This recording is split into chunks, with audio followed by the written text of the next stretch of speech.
Bussy Anand திடீர் ராஜினாமா, விஜயிடம் நேரில் கடிதம், அதிர்ச்சியில் தவேகா நிர்வாகிகள்.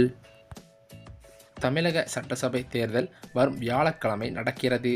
திமுக, அதிமுக, தவேகா, நாம் தமிழர் என 4 முனை போட்டி நிலவும் நிலையில் யார் வெற்றி பெறுவார் என்பது தொடர்பாக தேர்தலுக்கு முந்தைய கருத்து கணிப்புகளும் பல்வேறு தரமாக வெளியாகி வருகிறது. இதில் இந்திய அரசியல் ஜனநாயக யுத்தியல் அமைப்பானது நேற்றைய முன்தினம் சட்டமன்ற தேர்தல் தொடர்பாக கருத்து கணிப்பு முடிவுகளை வெளியிட்டுள்ளதாம். அந்த வகையில் பார்த்தால் தமிழக சட்டமன்ற தேர்தலுக்கு இன்னும் ஒரு வார கூடம் இல்லை. வரும் வியாழக்கிழமை தேர்தல் நடைபெற இருக்கிறது. தேர்தலுக்கு சில நாட்கள் இருப்பதால் அரசியல் கட்சிகள் அனல் பறக்க பிரச்சாரத்தில் ஈடுபட்டு வருகின்றனர். தமிழக சட்டமன்ற தேர்தலில் இந்த முறை 4 முனை போட்டி நிலவுகிறது. திமுக தலைமையிலான கூட்டணி, அதிமுக, பாஜக கூட்டணி, விஜயின் தவேகா, நாம் தமிழர் கட்சி என 4 முனை போட்டி நிலவி வருகிறது. இதில் விஜயும் நாம் தமிழர் கட்சியும் தனித்து போட்டியிடுகிறார்கள். மேலும் அது மட்டுமில்லாமல் விஜயின் வருகையால் இந்த தேர்தலில் என்ன மாதிரியான தாக்கம் ஏற்படும் என்றும் அவர் பிரிக்கப் போகும் ஓட்டுகள் யாருடையது என்பது குறித்தும் அரசியல் விமர்சகர்கள் பெரும் விவாதத்தையே நடத்தி வருகிறார்கள். ஆளும் கட்சியாக உள்ள திமுக தனது சாதனைகளை பட்டியலிட்டு ஆட்சியை தக்கவைக்க தீவிர பிரச்சாரத்தில் ஈடுபட்டு வருகிறது. அதே நேரத்தில் அதிமுக இழந்த ஆட்சியை மீட்க வியூகம் வகுத்தும் வருகிறது. விஜயும் தவேகா ஆட்சியை பிடிக்கும் என்று பேசி வருகிறார். கடுமையான போட்டி நிலவுவதால் இந்த முறை ஆட்சியை பிடிக்கப் போவது யார் என்ற எதிர்பார்ப்பு இந்திய அரசியலில் பல்வேறு தாக்கத்தை ஏற்படுத்தி வருகிறது. இதற்கிடையே பார்த்தால் பல்வேறு செய்தி நிறுவனங்களும் கருத்து கணிப்பு முடிவுகளை அவ்வவ்வாறு வெளியிட்டும் வருகின்றனர். இந்த சமயத்தில்தான் தமிழக வெற்றிக் கழகத்தில் பல்வேறு பிரச்சனைகள் நிலவி வருவதாக அதிர்ச்சி தகவல்கள் பரவி வருகிறது. இப்படிப்பட்ட நிலையிலோ தமிழக வெற்றிக் கழக தலைவர் அவர்கள் விஜய், அதாவது அவருக்கு பிரச்சாரத்திற்கான அனுமதியை தந்தாலும் கூட சில பிரச்சாரத்தை அவர் ரத்து செய்வது தமிழக வெற்றிக் கழக நிர்வாகிகள் மத்தியில் கடும் அதிருப்தியை ஏற்படுத்தியிருக்கிறதாம். இந்த சூழ்நிலையில் தவேகாவின் பொதுச் செயலரான புஷி ஆனந்த் அவர்கள் விஜயுடன் கடும் வாக்குவாதத்தில் ஈடுபட்டதாக தகவல்கள் வெளியாகியுள்ளது. அந்த வகையில் அவர் அவரது ஆதரவாளர்களுடன் தவேகா தலைவர் விஜயுடன் கடும் வாக்குவாதத்தில் ஈடுபட்டதுடன் அந்த கட்சியை விட்டே விலக முடிவெடுத்து விட்டதாகவும் அதிர்ச்சி தகவல்கள் வெளியாகி வருகின்றன. இந்த தகவலானது தமிழக வெற்றிக் கழக தொண்டர்களிடையே பெரும் அதிருப்தியை ஏற்படுத்தியிருக்கிறது. மேலும் அது மட்டுமில்லாமல் அவர் இதுவரை நடத்தியிருக்கும் தேர்தல் பிரச்சாரம் மற்றும் ரோட் ஷோவானது மக்கள் மத்தியில் அந்த அளவிற்கு பேரெடுக்கவில்லை என்றாலும் இனிமேலும் அவர் இந்த ஒரு வார காலத்திற்கு நல்ல முறையில் பிரச்சாரம் செய்ய வேண்டும் என்று தமிழக வெற்றிக் கழகத்தின் தலைமை வட்டாரத்தில் அவருக்கு அறிவுரை. இந்த நிகழ்ச்சிக்கு கடும் இழுபறிக்கு பிறகு திருப்பூர் மாநகர போலீசார் அனுமதி வழங்கியுள்ளதாகவும் சொல்லப்படுகிறது. இந்த நிலையில் விஜயை சந்திக்க வரும் தவேகா நிர்வாகிகள் மற்றும் தொண்டர்களுக்கு வழக்கம்போல் சில அறிவுறுத்தல்களை வழங்கியுள்ளது தவேகா தலைமை. பிரச்சார வாகனத்தை, இருசக்கர வாகனங்கள் உள்ளிட்ட எந்தவித வாகனங்களிலும் யாரும் கண்டிப்பாக பின்தொடரக்கூடாது என்று கூறியபடி இருந்தாலும் இன்றைய தினம் பல்வேறு வாகனங்களும் விபத்துக்களும் நடந்த வண்ணமாகவே இருந்ததாக தகவல்களும் வெளியாகியுள்ளது. அது மட்டுமில்லாமல் தமிழக வெற்றிக் கழகம் சார்பில் போட்டியிடும் வேட்பாளர்களை ஆதரித்து விஜய் பல்வேறு மாவட்டங்களில் நேரடியாக பிரச்சாரம் செய்து வருகிறார்.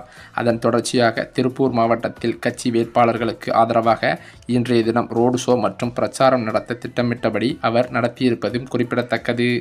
ஆனால் இந்த நிகழ்ச்சிக்கு அனுமதி வழங்குவது தொடர்பாக பல்வேறு தடவை இழுபறிகள் நடந்ததாக தகவல்கள் வெளியாகியுள்ளது. தமிழ்நாட்டின் சட்டப்பேரவை தேர்தலுக்கு இன்னும் 9 நாட்கள் மட்டுமே மீதமுள்ள நிலையில் நாளுக்கு நாள் தேர்தல் சம்பந்தமான ஃபீவரானது அதிகரித்து கொண்டே வருகிறது.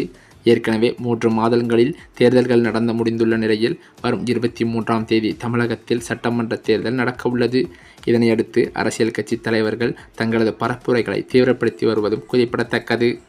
இந்த நிலையில்தான் நேற்றைய தினமோ பரப்புரையில் முதல்வர் மு.க. ஸ்டாலின் பேசும்போது காலை பிடித்தோமா, வாரி வெட்டோமா, அடுத்ததாக ஒரு காலை நோக்கி போவோமா, இவ்வளவுதான் எடப்பாடி பழனிசாமியின் வாழ்க்கை சுருக்கம் என்றும் இந்த 3இல் அவருடைய மொத்த அரசியல் வாழ்க்கையும் அடங்கிவிடும் என கடும் விமர்சனத்தை முன்வைத்ததும் குறிப்பிடத்தக்கது. மேலும் அது மட்டுமில்லாமல் இந்த தேர்தல் ஃபீவரை அதிகப்படுத்தும் வகையில் தற்போது கருத்து கணிப்பு முடிவுகளும் பல்வேறு விதங்களாக வெளியேறி வருவதும் குறிப்பிடத்தக்கது. தமிழக வெற்றிக் கழகத்தின் தலைவரும் நடிகருமான விஜயின் மனைவி சங்கீதா வரும் ஏப்ரல் 20ஆம் தேதி செய்தியாளர்களை சந்திக்கப் போவதாக பரவிய தகவல்கள் முற்றிலும் வதந்தி என அவரது தரப்பிலிருந்து தற்போது விளக்கம் அளிக்கப்பட்டுள்ளதாக சொல்லப்படுகிறது. நடிகர் விஜய் மற்றும் சங்கீதா இடையே விவாகரத்து தொடர்பான மனு செங்கல்பட்டு குடும்ப நீதிமன்றத்தில் நிலுவையில் இருக்கும் நிலையில் ஏப்ரல் 20ஆம் தேதி நடிகர் விஜய் நேரில் ஆஜராக வேண்டும் என நீதிமன்றம் ஏற்கனவே உத்தரவிட்டுள்ளது. இதன் காரணத்தினால் அன்றைய தினம் சங்கீதா ஆதாரங்களுடன் செய்தியாளர்களை சந்திப்பார் என சமூக வலைதளங்களில் பரபரப்பாக பேசப்பட்டதும் குறிப்பிடத்தக்கது. ஆனால் விஜய் தரப்பில் நடத்தப்பட்ட சமரச பேச்சுவார்த்தையை தொடர்ந்து அவர் இந்த முடிவை மாற்றிக்கொண்டதாகவும் கூறப்படும் நிலையில் தற்போது வரை அத்தகைய செய்தியாளர் சந்திப்பு எதுவும் திட்டமிடப்படவில்லை என திட்டவட்டமாக தெரிவிக்கப்பட்டுள்ளதாக சொல்லப்படுகிறது. மேலும் அது மட்டுமில்லாமல் இந்த தகவலிலிருந்து வெளியே தெரிய இருப்பது என்னவென்றால், விஜய்க்கும் சங்கீதாவுக்குமான பிரச்சனையானது சுமூகமாக முடியவில்லை என்றும் விவாகரத்து கண்டிப்பான முறையில் சங்கீதா கோருவார் என்றும் அவரது தரப்பில் தகவல்கள் வெளியாகியுள்ளது. அது மட்டுமில்லாமல் சங்கீதா விஜய் இடையேயான விவாகரத்து பிரச்சனையானது புதாகரமாக வெடிப்பதற்கு இன்னும் அதிக நாட்களில் இல்லை என்றும் அவரது தரப்பில் தெரியப்படுத்தப்பட்டுள்ளது. இந்த சூழ்நிலையில்தான் தமிழ்நாட்டின் வருகின்ற சட்டமன்ற தேர்தலுக்கான கருத்து கணிப்பு முடிவுகள் அதிர்ச்சியை ஏற்படுத்தும் வகையில் வெளியாகி வருவது. தமிழக சட்டமன்ற தேர்தல் களம் இறுதிக்கட்டத்தை எட்டியுள்ள நிலையில் தமிழக வெற்றிக் கழகத்தின் வேட்பாளர் ஒருவர் அதிமுக பொதுச் செயலரான எடப்பாடி பழனிசாமியிடம் விலை போய்விட்டதாக எழுந்துள்ள புகார் அரசியல் வட்டாரத்தில் பெரும் அதிர்வலைகளை ஏற்படுத்தியிருக்கிறது. தமிழக வெற்றிக் கழகத்தின் முக்கிய நிர்வாகிகளில் ஒருவரான ஆதவ் அர்ஜுனா சமீபத்தில் செய்தியாளர்களிடம் பேசுகையில் ஒரு அதிரடி குற்றச்சாட்டை முன்வைத்திருக்கிறார்.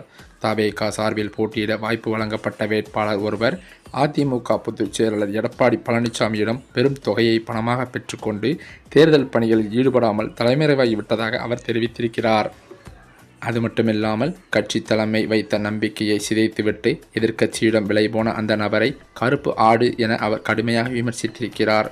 வேட்பாளர் விலகியதால் அந்த தொகுதியில் பின்னடைவு ஏற்படும் என கருதப்பட்ட நிலையில் தவேகா அதற்கு பதிலாக ஒரு மாற்று வியூகத்தை வகுத்திருக்கிறது.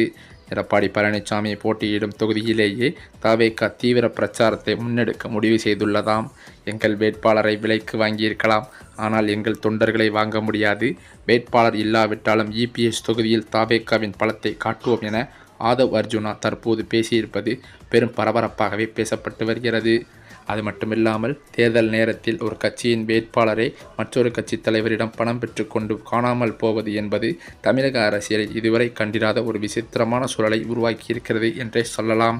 இது தமிழக வெற்றிக் கழக தொண்டர்கள் மத்தியில் கொந்தளிப்பை ஏற்படுத்தியிருக்கிறது. இந்த நிலையிலோ காரைக்குடியில் மக்கள் சந்திப்பு பிரச்சாரத்தை நடத்திய விஜய் அவர்கள் பேசாமல் போயிருப்பது பல நிர்வாகிகள் மற்றும் பொதுமக்களிடையே கடும் அதிருப்தியை ஏற்படுத்தியுள்ளது. இந்த நிலையில் அவர்கள் விஜய் மீது கண்டன போஸ்டர்களையும் மேலும் அவர் மீது ஏற்பட்ட கோபத்தில் சிலர் கண்ணீரஞ்சலி போஸ்டர்களையும் ஒட்டியுள்ளதாக அதிர்ச்சி தகவல்கள் பரவி வருகிறது.